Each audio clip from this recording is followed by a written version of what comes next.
The internet is broken. Business models and site design are entirely geared toward advertising and not the reader. On today's internet, advertisements are distracting, invasive, and overwhelming. In DEN, the primary objective is quality content. Instead of ads, you may occasionally see a boosted post where a user has risked value to increase its visibility. Just like any other post, you can upvote or downvote to help evaluate the relevance to your community. The more engagement a boosted post gets, the less the booster pays. Depending on the evaluation process, a booster can get up to 85% of their money back, if the post is well targeted and engaging. In DEN, quality content is the primary objective.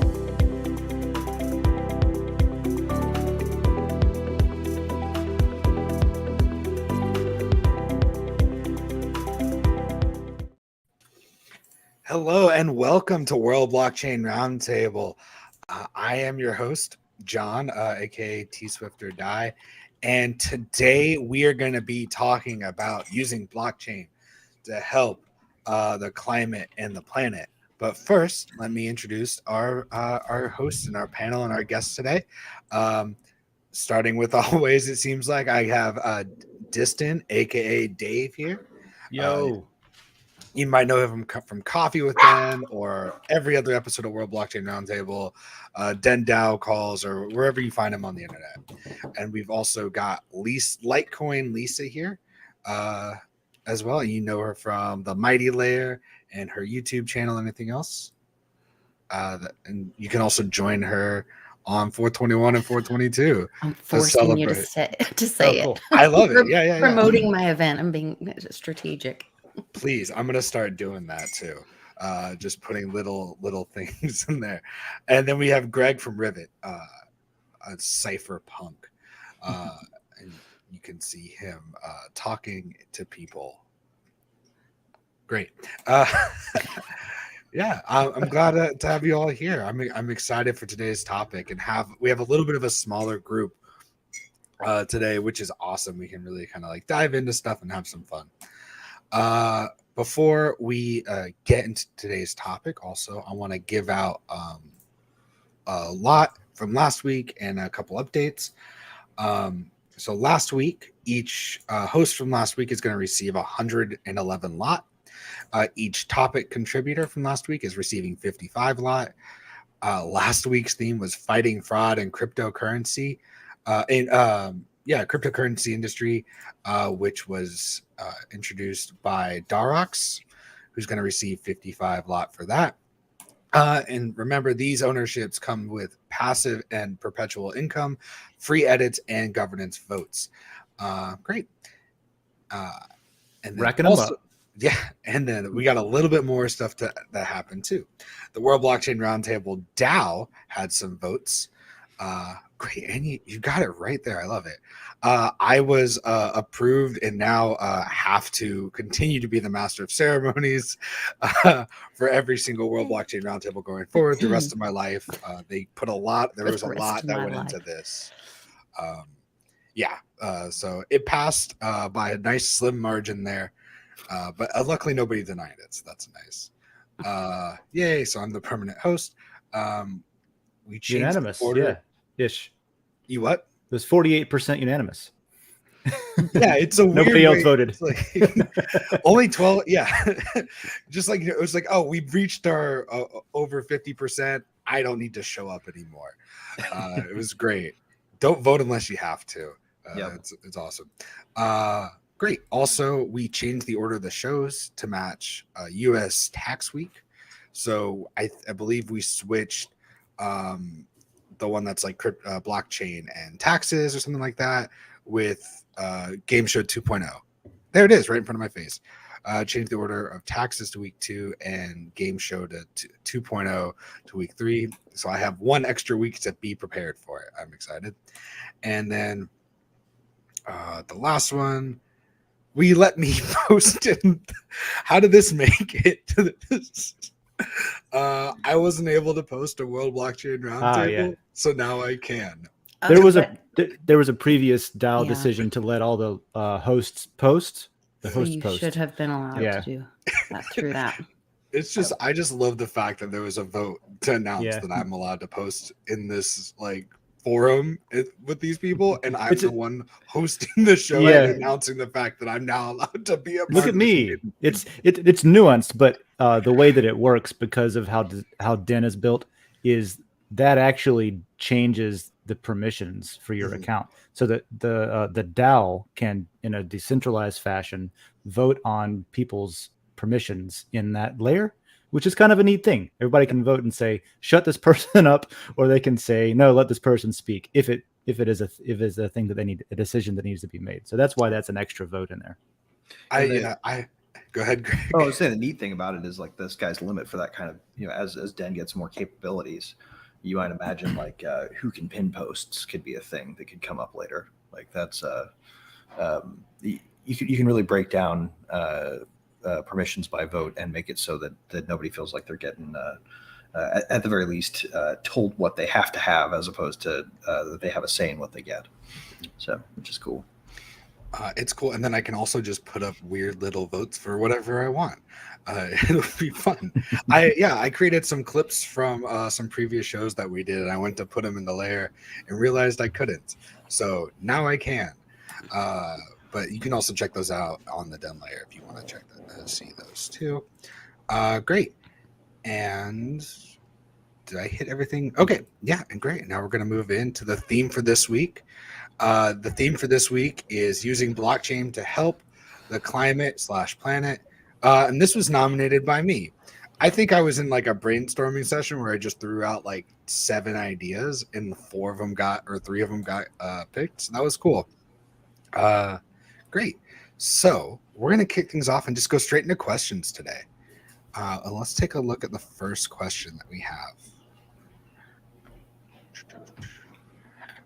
So our first question comes from Derox, who's making 55 lot from posing last week's topic. How much energy is consumed by the banking system compared to the energy used to mine Bitcoin? And a lot of people wanted to hear the answer of this, and I feel like this is probably something we could just Google. But I think we have right here. someone did. Yeah. We've gone and done that for you. And I guess it's kind of in the headline. Uses at least 56 times more energy than Bitcoin. So I kind of want to just talk about the topic. We don't need to get into like the specific numbers and things like that, but really like kind of what those implications mean going forward. Dave, you want to go ahead and kick this topic off for us? Yeah, for sure, man. So I guess the answer is sort of right there. There's different ways to calculate it, and you'll see dramatically different calculations depending on the point someone's trying to make in different like news outlets and stuff like that. I've seen a bunch of numbers. But the important thing to me is that I don't think a lot of people are looking at that in the right way, I guess, especially a lot of people that either don't support Bitcoin or are trying to make points against proof of work, for example. Proof of work versus proof of stake is still a debate somehow. But I think the right way to look at it is that Bitcoin is meant to replace the banking system. It isn't meant to like exist alongside of it. It's meant as an alternative. So if you frame it like that, okay, Bitcoin uses a lot of energy by design, right? But it uses far less energy than the banking system that we have right now. So that's a framing to keep in mind. And I also wanted to point out one quick other thing before we rotate through and get other opinions on this. But the idea of energy conservation itself is a good one, right? We shouldn't be wasteful in general as people. But the source of that energy, I think, should be the focus more than the reduction of energy consumption. And in my opinion, if we need more energy to do things for human progress, if we need more energy to do those things, we've got new ways to produce that energy that should be just fine with anybody who's concerned about the overuse or the overconsumption of energy, of natural resources and burning oil and stuff like that. You don't necessarily have to get the energy from that place. So I think that the debate should be more squarely focused on, hey, if a bunch of people have a problem burning coal and oil, great, let's use something different that's renewable and ultimately cheaper and more sustainable. Fine, right? So I'm sort of an energy use maximalist, for lack of a better word. It's just a matter of where you get the energy from. So there's my thoughts on that. Cool. Go ahead, Greg. It seems like you want to jump in on here. Yeah, I have a couple things I wanted to make sure that we also address, because when you think about Bitcoin's energy use versus the banking system, or any proof of work mining system versus the banking system, the popular mistake that media likes to make, probably intentionally, for being completely honest with ourselves, right, is that, okay, here we are now. What happens if it goes up to everybody using it instead of the banking system? Does the energy go up at a 1-to-1 ratio? Are we going to see that, this relatively niche thing, Very good point, yeah. Cranks up the energy use for every one transaction? That's actually not how it works. Right now, what we're seeing is Bitcoin at about peak energy use. To add more capacity to the network, you don't actually have to use that much more energy. And over time, as the block rewards reduce, the amount of reward you get for burning energy to secure the network actually goes down. So Bitcoin over time will become more efficient than it is now, as opposed to where it is today, right? And like the other point is probably worth making is what Dave was talking about with the energy sources, right?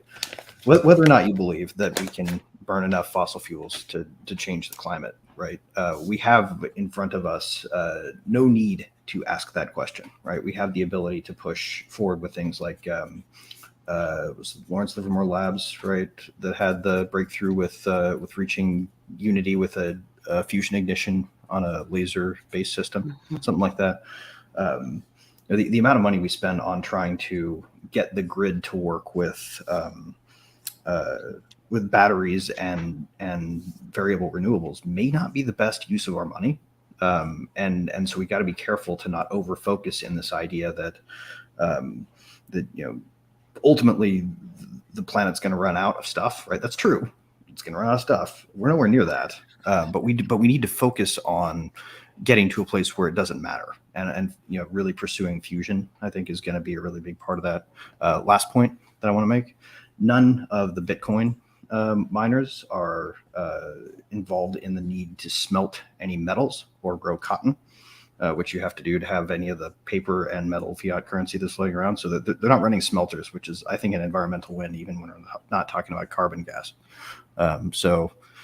We should be careful to equate all pollutants, because some are worse than others, and strip mining the earth for metals is probably a bad way to help the planet. So we probably should replace the banking system with something that doesn't require paper or cotton paper or whatever the heck it is. They don't really use that now. Yeah, they're digital now. Yeah, there's I can't remember, is it less than 10% of the supply of what people would call money is actually in fiat paper currency right now. Yeah. So, I mean, no one's really using that, I don't think. Indeed. I think everybody's forgetting the law of thermodynamics, is that energy cannot be created or destroyed. So they're talking about using up things that the earth creates. Fuels underground, oil and is not made from dinosaurs. I mean, I think we're all pretty clear on all of that. No, mostly ferns, I think, right? Yeah, I think there you go. Actually, ferns. But I think all of us, of course, are looking at Bitcoin being, I don't know. I just don't know that using less energy is like that big of a flag to raise. I think that's been like a distraction. That's been a narrative. That's been the Greta Thunberg, waving a flag over here. If energy can never be created or destroyed, then we're using it and it's transferring its form and going somewhere else to be useful and to be turned into energy being used somewhere else. So I just think it's a real distraction. Yeah. Well, Lisa, what would you focus on? Like, what do you think because I think the big topic of like, everybody wants a good, clean environment. We don't want to destroy the earth. Where should our energy? So we're talking about clean environment Or are we talking about Talking about like they're talking about generally energy planetary use. health? Like, what should we do to make ourselves better about taking care of the world that we want to live in? Like, Have what's really the accountability. Put that stuff on blockchain and have accountability. Whether it's, I mean, that could go so many different ways and so many things, whether it's, all these train derailments, that could be cleaned up through blockchain, whether it's accountability of, safety measures, weights of things, times of things. I mean, it could never end if it was accountable, and then people could see it. Right now, everything's hidden, and nobody can see it. Everything's, a confidentiality issue, and there's no transparency, and because of that, no one's held accountable. And I think that's the biggest issue for I think we're a clean environment. I think we're going to touch on that later too, talking about how blockchain is really, it's going to make it so that like you can't hide what you're doing. And that's going to be a big part of it, right?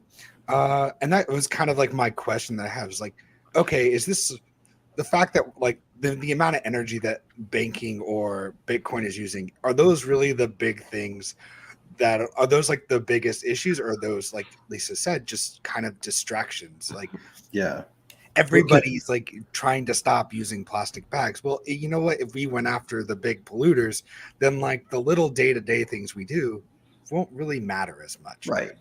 And that's a really good point, John. Actually, just to add one more thing to the conversation, is these are normative debates, right? This is like whether or not we're okay with energy being used for this sort of thing, right? They like to like draw this weird comparison to the GDP of countries, energy use of countries, and a proof of work blockchain. It's irrelevant when you look at the fact that they're just trying to make a point that says we don't consider this valuable energy use at all, right? It's always a canard that critics put out there to say that like we just disapprove of anybody using any energy on this. Yeah, that is kind of a recent question, isn't it? Because like it wasn't all like you used to be able to use energy for whatever you could invent. Yeah, here's some electricity. It's metered. You pay for it. You use it. Right. There you go. I wonder what the energy usage of pornography is. Like, really, it's not if you calculate it out, right?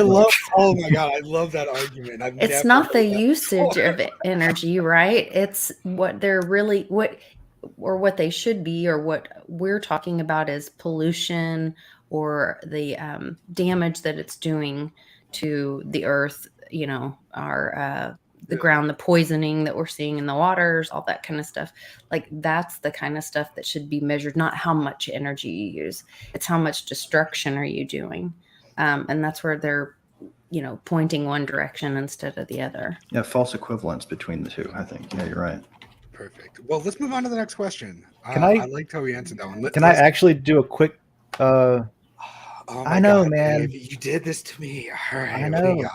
I know. I just tell us about the lakes and rivers. Okay. No, man. I just want to point out, and I guess this is just something I do. I take notes while other people are talking, and I just want to emphasize a couple of things. One was what Greg said about the way that people think about transactions. I hadn't thought about it until he said it, but yeah, there's a lot of news reports out there and things that people believe about how much energy like a transaction uses. It's not true. A transaction doesn't use energy. A block uses energy, and you can shove a bunch of transactions in there, so it scales up. So I just wanted to point that out. And with what Lisa said, I just wanted to agree with her where I thought maybe I wouldn't have before.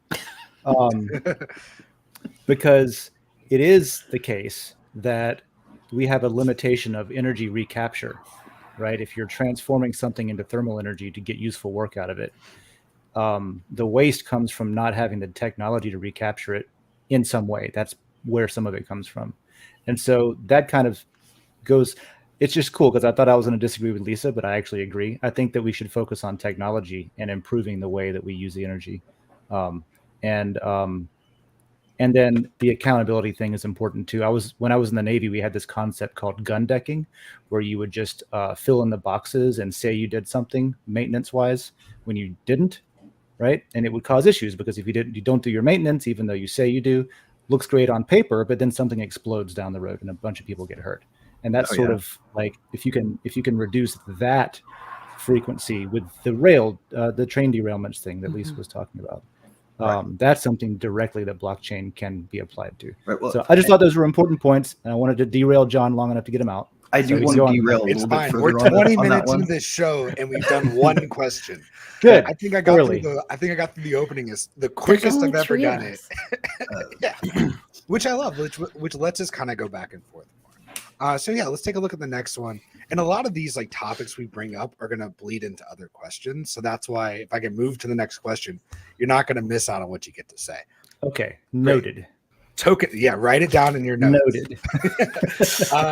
Great topic. This one's from Derox as well. Tokenization, or the NFT of a common use product such as refrigerators, washing machines, cars, etc., as an inspiration for extending their lifetime, stopping the tendency to break down after the warranty period expires. I thought this was a really interesting idea. And yeah, how can we make it so that the products that we're putting out don't break in 2 years, so you have to go buy a new phone? They're already doing this at Home Depot or Lowe's. I can't remember which one. Maybe it's both. That you purchase a tool, and then with it comes an NFT that turns on the tool. And so you could have it. So right now they design, like he's saying, they design refrigerators, washing machines, they design it to break in a couple of years because they want you to buy another one. They don't want stuff to last like those old refrigerators from the 50s that you can still find in some people's barns that still work. And so the idea, I think this is a great idea, and this is what he's talking about. A part of it is a great idea in that it probably, for the environment, it would help things, it would help companies be incentivized to make things last longer because you would buy a subscription to the item that you bought. At the same time, freedom lovers are like, it's never really yours, because it's like buying a house and paying it off. If you don't pay your taxes every year, it's not your house. They'll come kick you out. So there's a double-edged sword there. I guess one's, if we're talking about for the earth, I don't like to call it climate. I think that's crap. But for the earth, as far as not having extra things in landfills or whatever, extending the life of things, I think that's a great idea. But the freedom part of me goes, if I bought it, it should run. Yeah. I'm a little confused by how what he means by the tokenization of common use products. I'd love to talk about that a little bit, actually. Yeah, please. So really the catch here is when you have something that's on chain, like a piece of digital art, right? Imagine putting something in that. Like, what if you just laser etched a QR code into the side of a washer or a dryer, right? And then you took that same QR code and you tokenized it at the time of manufacture. You've essentially made it so that machine itself is connected intrinsically in its construction to a blockchain at that point. So you have a tokenized washing machine, right?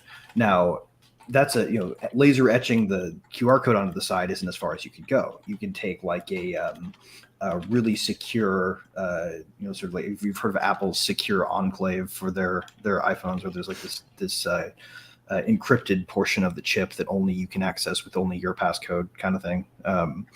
You can do that in the internals of washing machine electronics and make it so that the machine itself is the only thing that custodies its own keys, right? So that nobody can get in there and manipulate information about how it's operating except for the machine in the operation of itself as it goes, right? So imagine integrating that then with a blockchain, right? So you can have it put its own operational statistics onto a blockchain in a way that you can trust is true, right? Because if you can put the information on there and know that the information is correct when it goes on, you can't manipulate it after it's on blockchain. So it allows you to make certain assumptions about these machines, about how they're being used, about how long they last, that you wouldn't be able to make with the way we currently run things, because we don't know how consumers are using their things, right? Like, if someone's kicking their washing machine down the stairs before they run it every time, it's going to last like one cycle. But But if you put the right sensors in a machine and then secure the runtime from manipulation externally by any other factor than its proper use, right? You can do stuff like like track how many loads it's run between repairs and things like that. You can even go so far as like if you wanted to get really fancy with the spices, like did they put in too much soap? Did they put in not enough soap? These sorts of things can be trackable in a way that's not doesn't require any human being to do something that they would otherwise not be inclined to do. Right. So just because I'm tracking these metrics doesn't mean that my product is going to be any better, right? We've all logged onto our computers and been asked, it's like, would you like to send data about crashes and whatever else to the consumer? And I'm going to be honest, I don't think Windows has gotten better because of that. And I don't think I don't think my Mac crashes any less. And I don't think I have any less problems with my iPhone. No, but you have no privacy. Yeah. With so if you trust a development team though, like that does help them, right? Like big time. Yeah, but it's not incentivizing them to actually get rid of the crashes. They're like, oh great, this is more information, but their utilities and stuff are still going towards R&D for new products and not for fixing what we have. And that's why you have to have incentive systems that go along with the blockchain. A blockchain is a tool, right? Like the way that you use that data has to be structured in a way that incentivizes people to be better about how they improve the product, right? I'm also a believer in free market systems kind of managing themselves when people have the ability to discern, right? I think one of the biggest barriers to appliances getting better is the fact that we now have a bureaucracy in charge of it that starts with the assumption that all consumers want is cheaper, cheaper, cheaper. When in fact, actually what we want is better, better, better. And better is defined by whatever any individual wants to be better in a thing. And in the aggregate, that's what gives us like supply and demand in markets, right? We've broken that with appliances. And the situation has gotten so bad that the manufacturers are now essentially working in sort of, I don't want to say collusion, but in coherence with the EPA to make sure that the regulations stay the same, because it helps them keep competitors out. If all they have to do is make it run cheaper, cheaper, cheaper, then it doesn't really matter if consumers hate your washing machine after 5 years, because the one that works better is now illegal, right? But that's where the subscription thing that like Lowe's, Home Depot is doing, they're incentivized to make their device or tool work better and longer, because that's keeps you in that subscription, because then you keep buying just the NFT to keep using this one hammer, drill, whatever. Become an annoyance, not a Right. benefit. So Dave, all right. So is there a way that this could actually, like, that tokenizing these products could actually make it so that they don't break down? Because it sounds like we kind of like could just keep putting band-aids on things and people, and like we're really not getting it what we want as a product, even though, I don't know, people want things to not break down, but they also want the new cool thing. Does that make sense? So, yeah. Yep. So what Greg said is totally true. Corporations have been colluding to make products break after a while since the invention of the light bulb. If you just there's a jumping off point. It's not precisely what I've said. Okay. Well, I think that market incentives have not favored durability. I apologize for putting that on you, Greg. I will say, not Greg, I will say that the collusion among corporations to make things break after a while has at least been going on and since the invention of the light bulb. Because there's literally a group of people that got together that said, hey, let's make sure that none of us make one that lasts forever, because then we can't sell light bulbs anymore. So that's a thing. And that's probably a different thing than what the question's asking about, but it's worth mentioning. Right now I don't know if it's just the UK or if it's the European Union, there's legislation that's like a right to repair kind of thing that's being fielded. And it calls for a marketplace where device owners can be matched, like a matchmaking service. They can be matched with reputable repair technicians to fix their phone, to fix their appliance, to fix their thing, right? And it would make rules saying that manufacturers cannot design things in a way that aren't fixable, and that they have to help repair it if the repair is cheaper than replacing the device, right? So that is a conversation that's going on just overall. And I think that NFTs, there's two sides to that. I kind of sympathize with, like, in chat, and there's someone who was talking about basically agreeing with Lisa with like the freedom loving, don't track me type of opinion. And that's valid. It's like a Judge Dredd type of situation where your tool is only usable by the person who purchased it and paid for it, and it might work perfectly well, but if you're not the one that paid for it, you got to go buy another one because your NFT doesn't match your identity and stuff, right? That's sort of like the dystopian way that can go. But I think it would be handy as hell to be able to track an item with an NFT that's associated with that physical item in a way that doesn't pin it to an identity. It just literally tracks just the item, where you can look at a marketplace, or you can look up your own token that corresponds to your washing machine on some marketplace that does track the usage of the machine, but does not correlate that with an identity. So it tracks the usage of the machine, and it can tell you, hey, here's, like, on one hand, if you are the person who owns the machine, you can say, hey, are there any issues? Do I need any checkups? Is there maintenance recommended? Because preventative maintenance does absolutely extend the life of an appliance. That's a thing that people typically don't do until it breaks and it's catastrophic and they got to pay a bunch of money. Right. So it can help there. And on the other side of that, it can help from the technician's point of view in a marketplace to say, maybe the technician themselves have a reputation that's based on a token kind of thing without an identity attached. Maybe it's the same sort of thing. And they can say, they can look up, hey, where's all the machines within my service radius that could use some help? Maybe I'll, try to go out and fix them. The same way that a person can say, hey, where's the technicians around with a good reputation that can come fix my machine? So I think it can help with that matchmaking service that either the EU or the UK wants.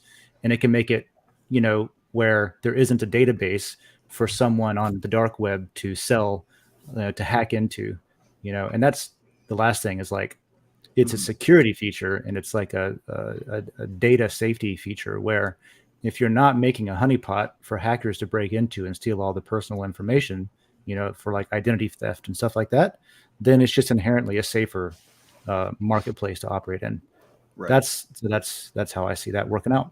Well, and just to tack onto that real quick, I think that maybe one of the things that people ought to consider is whether it's an NFT or a fungible token, right? Because a fungible token would be a really great, like, instead of having an NFT that records operational statistics, maybe we have a proof of purpose mining system that generates a token that demonstrates each of these stats, like for the washing machine motor of a particular model, it has a proof of run system, a proof of load run that generates a new batch of tokens every time a load is run. And we can actually see then this operational data in a way that can't be re-aggregated to a source once it's been mixed. That might actually be a way to preserve privacy while getting the benefit. Great. Yeah, and with no, that's fine. I was thinking about the secondary markets. You could also know when you're buying something used, not from the manufacturer, like a Carfax report or something. You could be like, okay, what's this machine been through before I pay for it? Right, a giant odometer that's specific to its different parts, right? So I wanted to Hyperion Frequency said something that kind of was making me, that had something to do with something I was thinking about. Dave, you mentioned earlier, I don't think that's the question there. It was the light bulb lasting forever, right? Mm-hmm. So we're this question right now is saying, how can we make it so our products last longer and aren't created to just break? And then Dave, you're like, well, back when the light bulb was invented, we wanted to make a product that wouldn't just break, and then we didn't. So one, is this even a possible thing? Is there something about our society and our culture where, like, we need things to break so we can make new ones? And if things last forever, like, it's just going to be an issue. And like, blockchain isn't going to fix our social dynamics with each other. So really, we're trying to fix something that nobody wants actually fixed. And Hyperion Frequency said this in the chat, and I want to bring it up. Technology is essentially an extension of ourselves. If there are issues we need to work on, updating ourselves, our thoughts, our tech, our culture, is that really what we actually should be talking about? This is, John, That I is want what to I was jump talking in about. here real quick because like this is a really important one for me, and I think it's really important for everybody. We can't have mandates. We can't force people. We have to let people decide, right? If we want to build things that work for longer, that last for longer, then people should be allowed to start a business and make that, right? The question is, are we going to permit it right now? And are they We ought to have incentivized to do more- so? Because if they're not incentivized to make the thing that lasts longer, that's why I was talking about the NFT, the Mhm. subscription thing. That's the Right. only way they're incentivized to make something that lasts longer Well, is if they can keep selling you a subscription. Well, it'll permit a company to create an incentive structure that's marketable, right? And that's the trick. Is if we can afford to run a company that will make things last longer, then someone will offer it on the market, and if it's popular, people will buy it. And if it's not popular, people won't. And I think we need to leave it at that. Otherwise, we risk, forcing onto people a solution that they don't want. So you're assuming that we're in a real free market system. And no, I'm assuming we're not in a free market system. Well, you're assuming that. You're assuming that. I don't know that we need to let people make up their minds for themselves. Well, It's hard to let people make up their minds for themselves when there's multi-million-dollar marketing budgets being thrown at them and all these other things. Right? I mean, that doesn't force any. The only thing that forces anybody is to point a gun at them and say they have to not make this. Right? It alters people's perception of reality, which directly influences their decision-making logic. Right. But it's not like they're going to come to your house and shoot you if you don't buy their thing. Right. I'm saying it's not helpful. I'm saying we got people to smoke a lot of cigarettes because we made cool commercials. I'm with you, but what I'm saying is it doesn't add anything positive to the equation to say we're going to add another force over here with guns to stop you from doing X, Y, or Z. That doesn't make market dynamics work better. It tends to break them. So here's my question on top of that, though. How many times have we maybe not we as the four of us, but as a collective culture society, how many times have we bought a new phone because we wanted a new phone, not because our phone currently doesn't work or provide the services we need, right? I buy a new one every year. Exactly. On purpose. I would be pissed if somebody tried to stop me. Yeah. So, and that's not even us being forced to do something. That's us making a choice to go get the new technology thing. Good ideas don't require force. Yeah, well, I don't know if it's always a good idea for everybody to do this. There's some people that probably could use a Nokia and just keep it there. Popular ideas don't require force. So I think the idea of things break, the fact that my washing machine breaks every 5-10 years, whatever it is, right? When the old ones used to work just fine. It's also so that we can get that new technology out there, right? Technology changes every 6 months, really, right? There's something new and exciting coming out every 6 months. Yeah, my thing isn't breaking, then I have no reason to go buy the new thing. But do I even care if my thing broke? Because I still want the new thing. Well, right now I want the old thing, right? I want to go find somebody who's selling a toilet they made in the 50s that didn't have a permanent low flow restrictor on it. I want to go buy a 1940s washing machine that fills to the brim and uses old school soap with phosphates, so they work better. The refrigerators, yeah, for sure. It is the case. Now, this isn't. I don't know if I'm for or against it or whatever, but just pointing out that it is the case that because of that trend of people always wanting the latest and greatest and the new thing, even if it's not broken, that kind of thing. You have I even was talking to somebody in city government not too long ago, and they were talking about how in my city, the infrastructure was designed around a predicted growth model. And so we would need, this much of an increase in energy capacity, for example, on the grid to support that growth because we're seeing a lot of growth.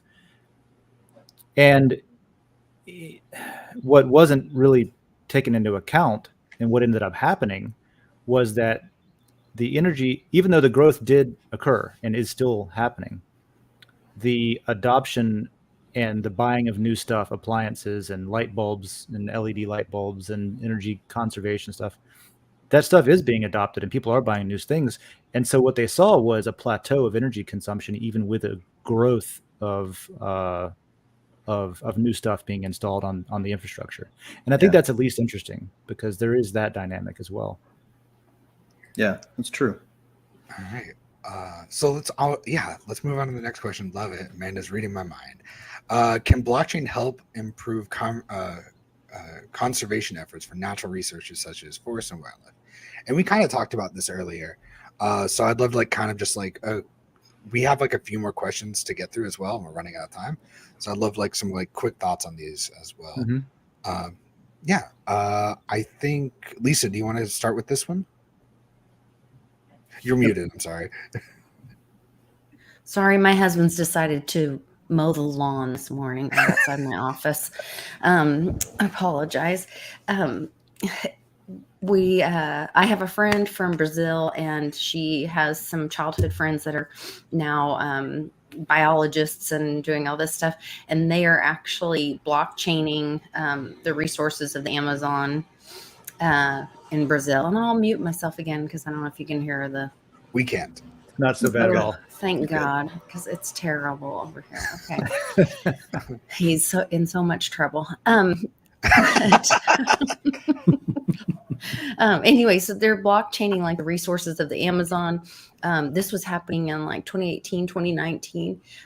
She was talking with this group of friends, and she's like, oh, what are you guys doing? She's like, oh, well, we're like looking at all the resources in Brazil, natural resources in the, in our country.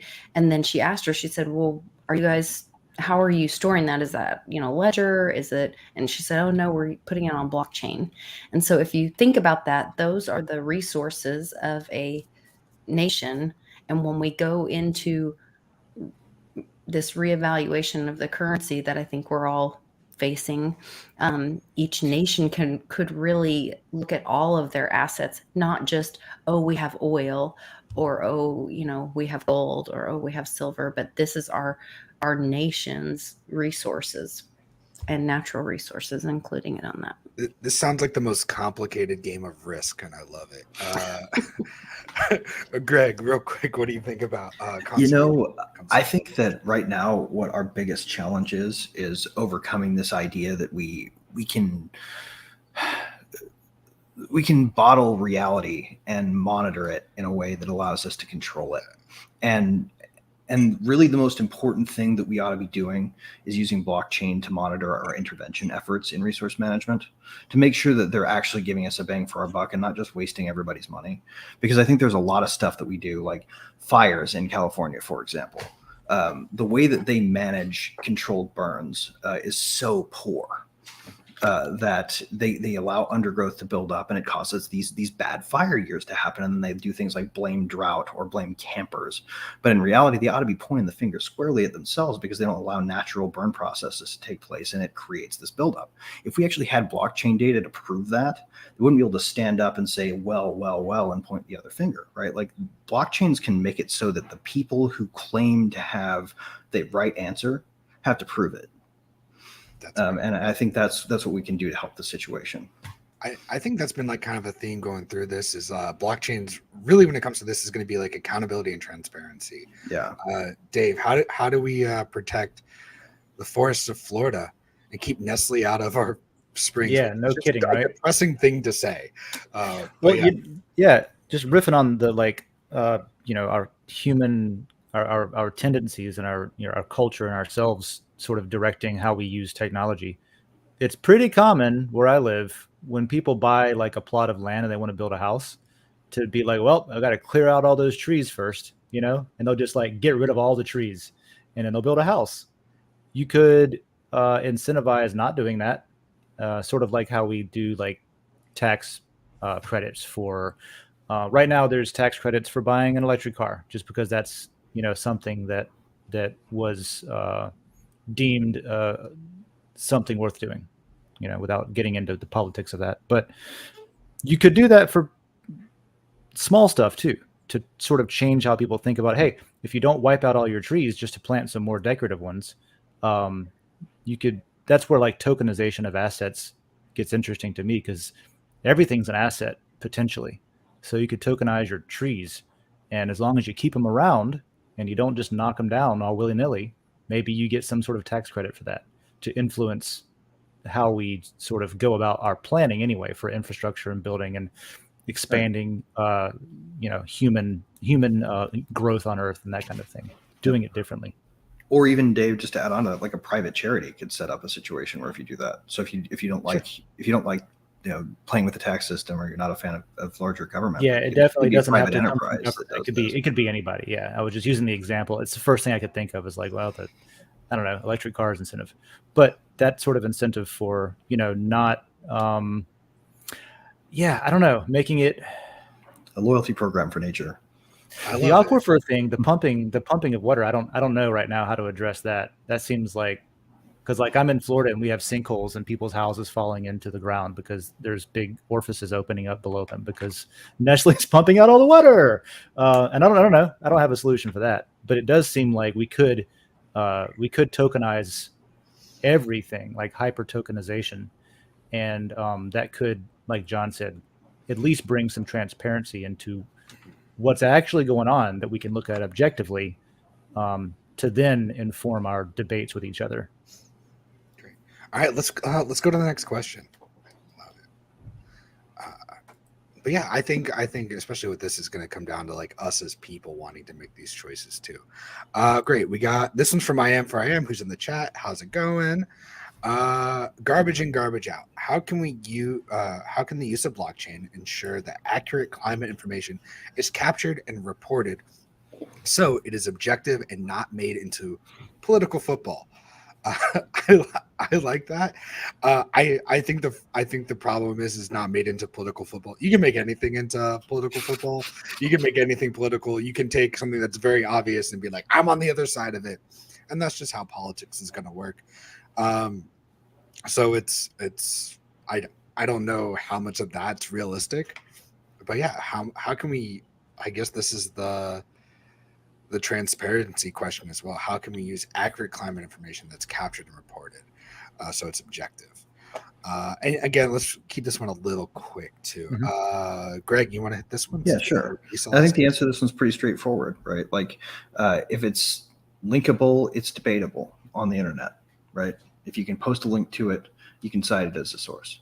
We need to make sure that the things that we're tracking, that we decide to track, right, that all of the details about the how, the why, and the wherefore of it are available. And we need to push past whoever's insistence it is. Anybody insisting that we need to summarize this for people because they're not going to know, they're going to be overwhelmed with information.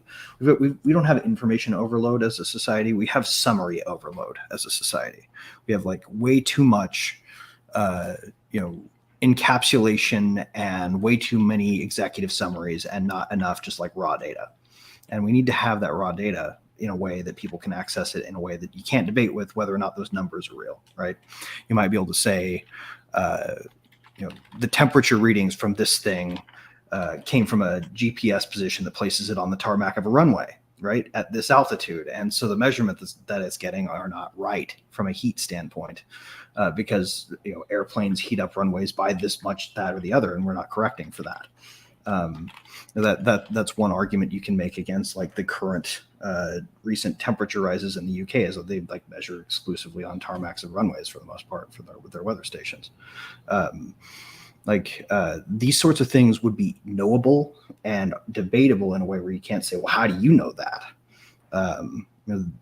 These are things that blockchains can help us do. Provide us verifiable sources of meaningful information that isn't filtered by some expert who may have an agenda, right? We want to make sure that everybody has a chance to be an expert if they choose to delve into the specifics, and blockchains can make that a thing you can trust at a distance, even if you didn't help install it. I think that also like people also don't have the time, energy, and effort to put towards reading entire pieces of data, a bunch of data points, and then interpreting and coming to their own conclusions. Also, some people really just, that's not their area of expertise. Right. But So the you can system we show have them all right this now stuff. is like it doesn't let people develop expertise independent of formal education, and and doesn't acknowledge that such a thing exists. Like I'm the kind of person who goes out and actually learns things from scratch. Yeah. You know, like, and I know that I'm not the only one. You know, if I thought I was the only one, I'd have a really big ego problem. But the internet's full of people who care, who are capable of learning, and who want to learn. And right now, there's too many gatekeepers in the way, and I think blockchains can kick them out of the way. Yeah. So Dave, we'll go back around the circle to you. Yeah. It's do you- actually really freaking easy. It's just a matter of whether we want to collectively do it or not. Right now, we've got people stopping it. So you can pretty darn effectively solve for garbage in, garbage out with a system of staking and bounties. So if you put a bounty on a data point, and anybody who wants to spend the time and expertise to evaluate it and disprove it can disprove it factually, then they get whatever stake was put into that data point when it was put up. And the more of a stake that a data point has, or the longer it's existed without the bounty being claimed, the more you can probably trust that piece of data, right?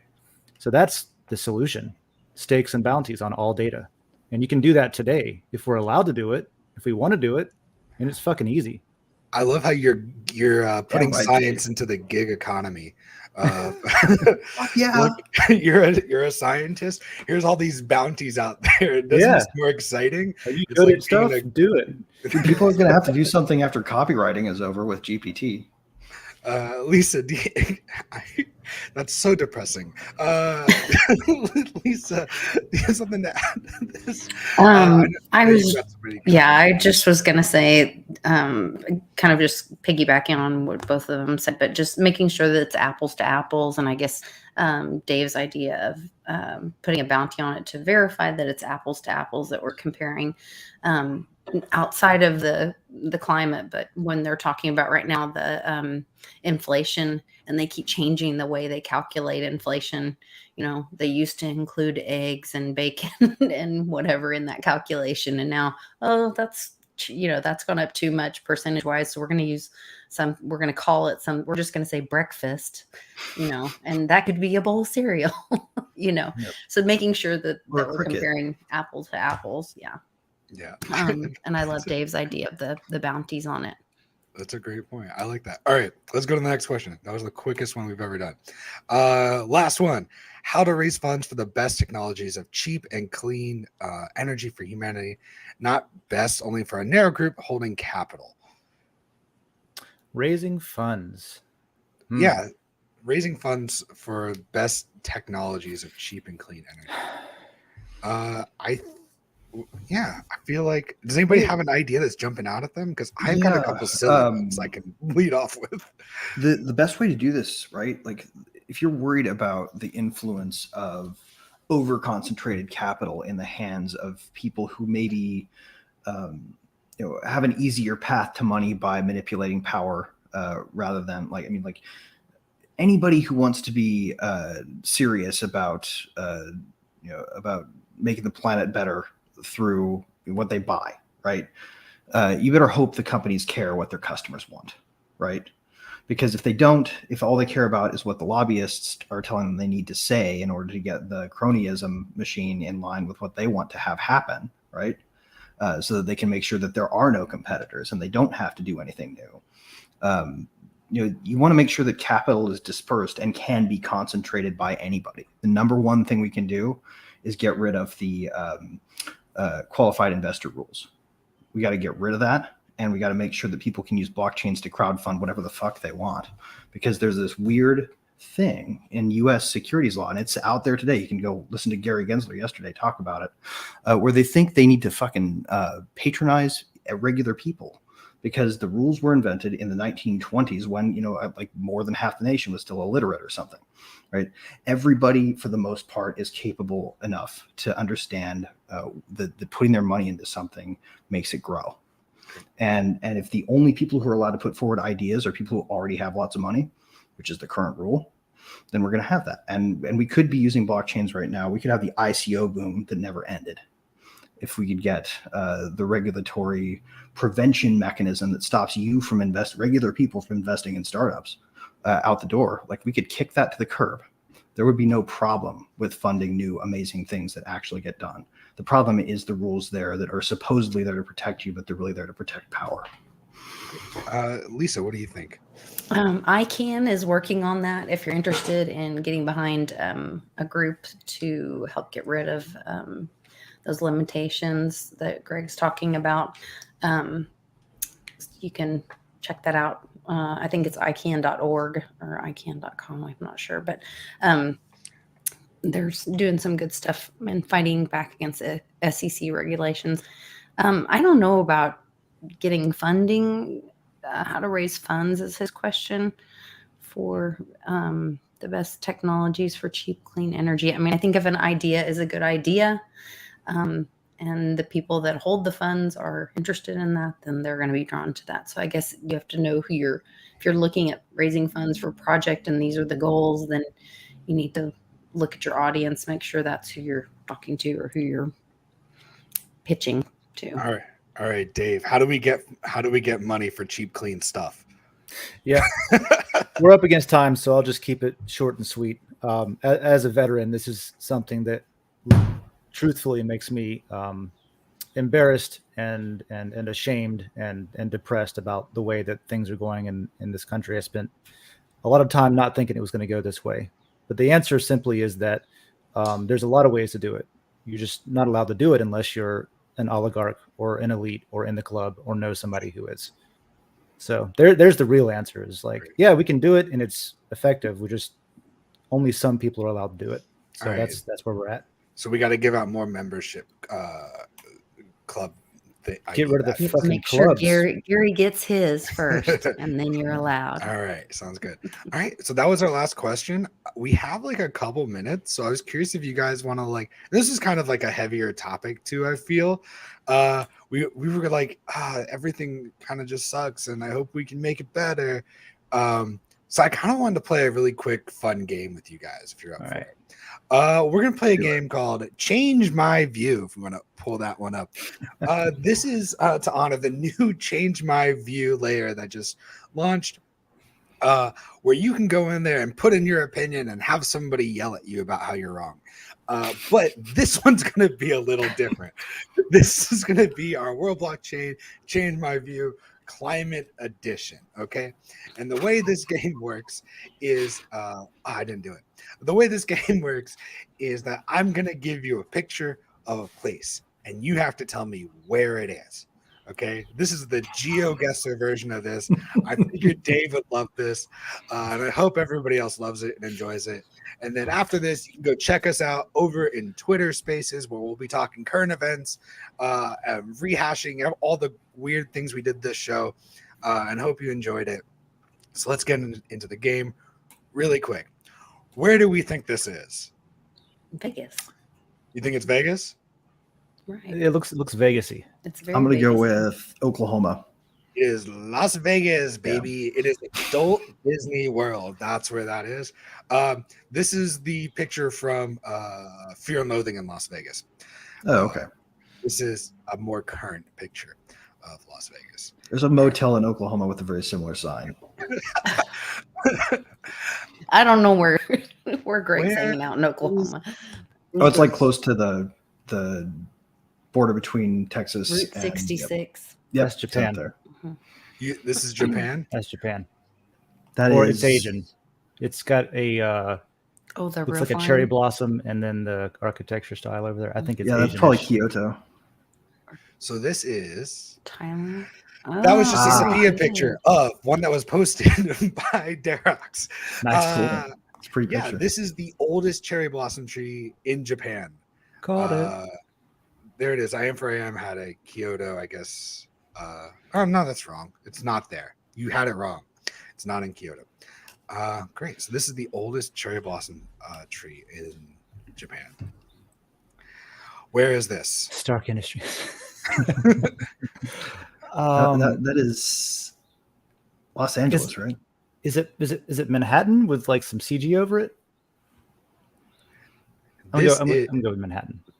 This is Starker Avengers Towers in New York, New York. Yep. Great. I love that one. I think I can actually see the building that it's based off of from my apartment. It's kind of cool. Nice. Cool. And where is this? It's a Where is nice, that? pretty view. That's beautiful. Canada? That looks No like. idea. That I'm looks gonna like. go with Appalachia, somewhere in Appalachia. Yeah, I'm gonna say West Virginia. All of you are completely wrong. It is Portugal. It is Okay. in Portugal. And this is the Nice. same picture from 2021 and 2022. Oh wow. Okay. Yeah, they kind of had a really big drought that happened. April versus January, though. Not the same month. Yeah, but also amazing. I don't think that's a lot of water that's missing. Yeah. All right, we're just gonna go to the But next there's one. also dams and lock systems and all that kind of stuff. I mean, that's where, is it manipulated or by man, or is that from nature? There was a big drought that happened that year. Is what it was. I looked up Was the it past about it. manipulated? There actually was an evil doctor. Dr. Evil was there and he had a weather Yeah. machine. Were they sending the snow runoff into the ocean like they are in California, That's or what they is did. it legitimate? Who knows? So where is this? This is Any in idea? Washington State. This Yeah, is or Redwood Forest. Oregon or something. It's pretty redwoody to me. Yeah, California, Washington, Oregon, somewhere up there. I will say all of you are wrong. This is the Ah! forest moon of Endor. But where was it filmed? This is the forest moon of Endor, which is Awesome. actually I think it's like Grizzly Park, California is where it was shot. Oh, cool. But that was the forest moon of Endor. Real All right, scum. next one. Where is this?